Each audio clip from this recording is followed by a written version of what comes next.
The film opens with Detective Ma Seok-do and his captain, John Il-man, being dispatched to Ho Chi Minh City, Vietnam. Their mission is simple: extradite a Korean criminal named Yoo Jong-hoon back to Korea to stand trial. Pretty routine, right? Wrong. The moment they arrive, nothing adds up. Jong-hoon didn't get captured, he turned himself in. He walked into the consulate and surrendered. Why would any criminal do that? Jong-hoon explains he turned himself in because his associate, a man named Lee Jong-do, had just tried to kill him.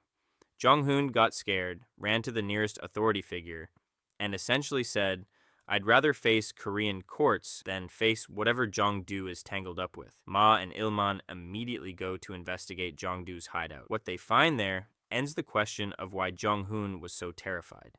Jong-do is already dead, but that's not even the worst part. After further interrogating Jong-hoon, the detectives learn about a name that will define the rest of this movie. Kang Hae-sang is a Korean national operating in Vietnam as a professional predator. His operation works like this. He identifies wealthy Korean tourists or business people traveling in Vietnam, kidnaps them, and then extorts their families back in Korea for ransom. Once the money is paid, or even sometimes when it is, he murders his victims and disposes of the bodies. He is meticulous, ruthless, and deeply unsettling in the way that truly dangerous people are. Not because he's loud, but because he's calm. His latest victim is a young man named Choi Yong-gi, the son of Choi Chun-bak, a prominent South Korean business tycoon. Yong-gi was a successful young entrepreneur. He came to Vietnam. He crossed paths with the wrong man. Ma and the team go to the hideout and do what nobody else seems willing to do. They start digging in the garden. They find Choi Yong-gi's body buried there. They now have a murder, an identifiable suspect, and absolute jurisdiction issues.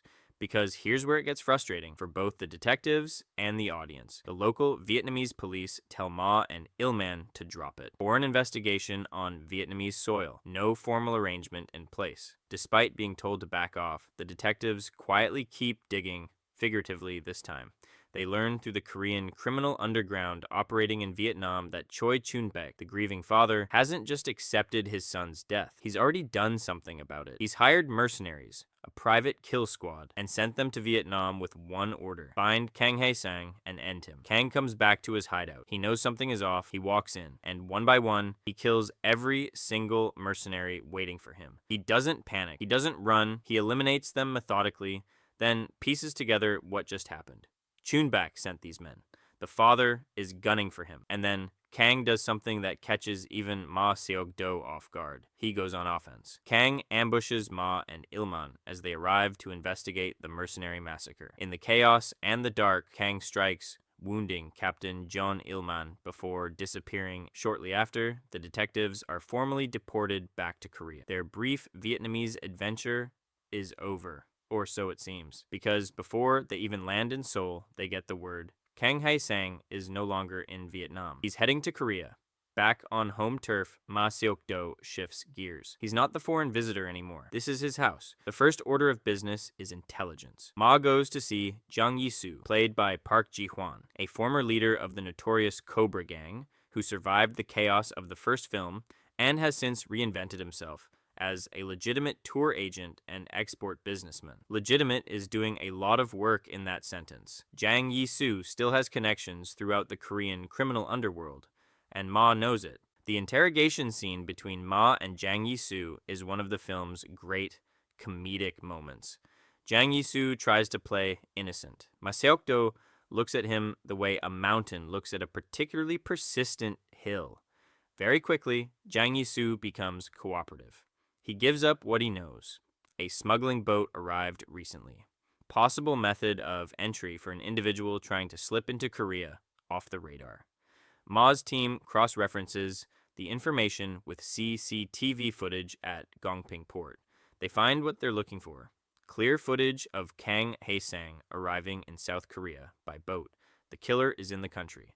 Now the bureaucratic nightmare begins because the case has been officially assigned to the Foreign Affairs Division of the police, not Ma's major crimes unit. He's technically off this case the moment Kang crossed into domestic territory. Ma is not interested in technicalities. He and Il-man go to their superiors and push hard. They argue that they've been working this case. They know this man, they can catch him. Eventually, they're given exactly 1 week. Catch Kang Hae-sang in 7 days, or the case goes to someone else. Meanwhile, Choi Chun-bak, the grieving billionaire, has announced a bounty through his criminal connections. He wants Kang brought in alive so he can deal with him personally. This bounty creates a secondary problem. It means everyone in the Seoul underworld is suddenly motivated to find Kang before the cops do. Kang, operating with a precision that borders on terrifying, is already 3 steps ahead of everyone. He goes to Choi Yong-gi's funeral. Think about that for a second. He murdered this young man. He shows up to the funeral, not out of guilt, out of strategy, because he knows the father will be there. He knows the family will be there. He knows it's the one place everyone least expects him. At the funeral, Kang moves quietly through the crowd and kidnaps Choi Chun-bak, right out from under everyone's noses. The billionaire who sent mercenaries to kill him is now Kang's prisoner. Kang makes contact with Chun-bak's wife, Kim In-suk, and lays out his terms. Pay the ransom, or your husband dies the same way your son did. This is where the plan comes together, or rather, where it starts to unravel in spectacularly entertaining fashion. Kim In-suk agrees to cooperate with the police. Ma brings his whole team into it, setting up an operation to simultaneously rescue Chun-bak and capture Kang. They have the money, they have the wife, they need a driver. Ma goes back to Jang Yi-soo. Jang Yi-soo absolutely does not want to do this. He makes this very clear. Ma does not particularly care what Jang Yi-soo wants. Jang Yi-soo becomes the driver. Jang Yi-soo and Kim In-suk load up the ransom money and start following Kang's instructions. But Kang doesn't make it simple. He sends them on a wild goose chase through the city, changing locations, changing directions, keeping the police scrambling to stay within range without tipping off Kang's accomplices who are shadowing the car from a distance. While all of this is happening on one side of Seoul, Ma's detective, Oh Dong-gyun, has done his own legwork and located Kang's actual hideout. He goes in and finds Choi Chun-bak, alive, restrained, but alive. He frees the businessman and radios in his position. But Kang knows. He senses the operation closing in. He returns to the hideout, and when he does, he finds his prisoner gone and Dong-gyun still in the building. In the violent confrontation that follows, Kang stabs Detective Dong-gyun and flees the moment he sees police vehicles arriving outside. The rescuer is down, the villain is out.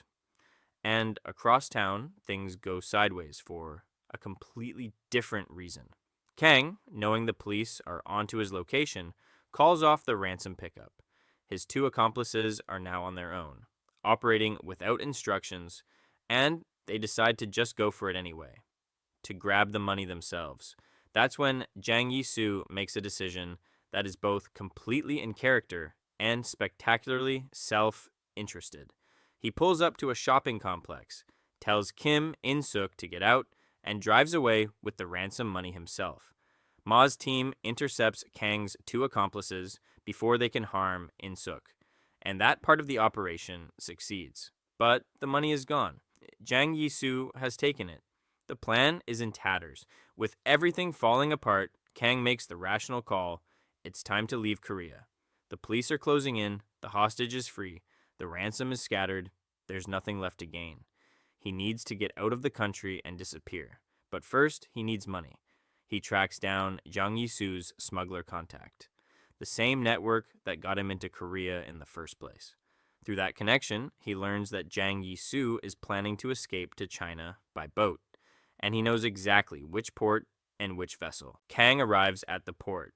He finds Jang Yi-soo, who, let's be honest, has had a very bad day and was really hoping not to find Kang Hae-sang standing in front of him at a dark harbor in the middle of the night. Kang intimidates Jang Yi-soo into handing over all the ransom money. Every last bit of it.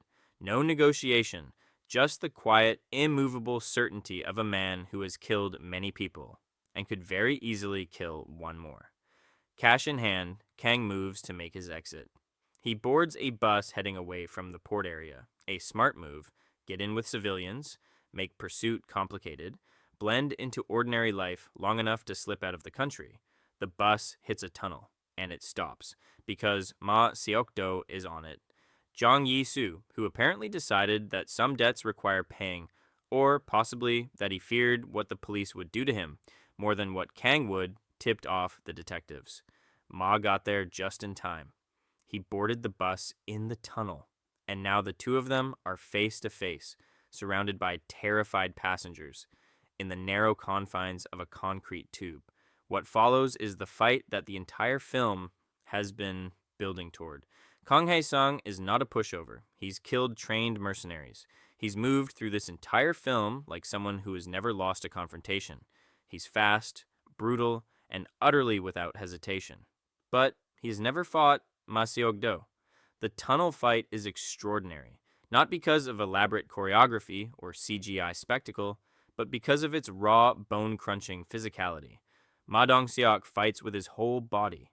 Every punch looks like it actually connects. Every block looks like it costs something. The confined space of the bus turns the fight into something almost claustrophobic. There's nowhere to run, nowhere to retreat, just two men deciding this right here and right now. Kang throws everything he has. He's quick, he's relentless. He tries to use the environment, seats, windows, the aisle. He lands hits that would drop most men. Ma Seok-do is not most men. Blow by blow, punch by punch, Ma absorbs what Kang gives and keeps coming. And the moment the audience has been waiting for the entire film, that single, devastating, definitively Ma Seok-do punch finally lands. Kang Hae-sang goes down. The bus goes quiet. The tunnel holds still. And Detective Ma Seok-do, barely breathing hard, stands over the man who murdered Choi Young-gi, who terrorized Korean families in Vietnam, who stabbed his detective, who thought he could walk away clean. Kang Hae-sang is under arrest.